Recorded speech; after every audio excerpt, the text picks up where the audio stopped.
আসসালামু আলাইকুম প্রিয় দর্শক শ্রোতা, আশা করি আল্লাহর অশেষ রহমতে আপনারা ভালো আছেন। আজকের এই ভিডিওটি হতে চলেছে বর্তমান যেসব রীতি মেনে মুসলিমরা বিয়ে করে। প্রথমত, এঙ্গেজমেন্টের আংটি পরানো, যা একটি খ্রিস্টান রীতি। দ্বিতীয়ত, গায়ে হলুদ, যা একটি হিন্দু রীতি।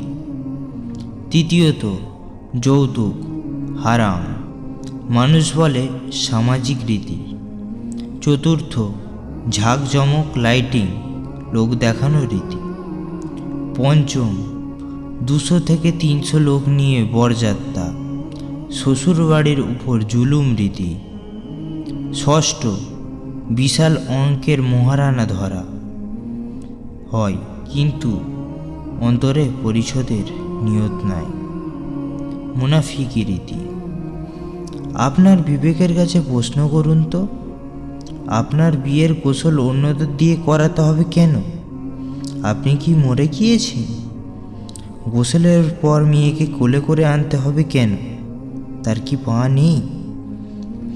বরকে মুখে রুমাল দিতে হবে কেন? লজ্জা বেশি?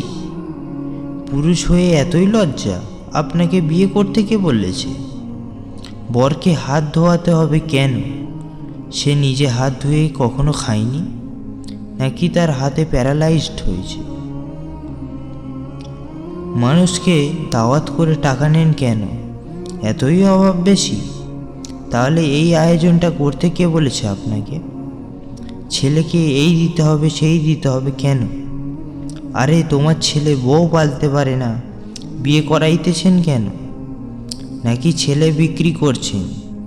বিক্রি করা ছেলে তো বউয়ের কথাই শুনবে।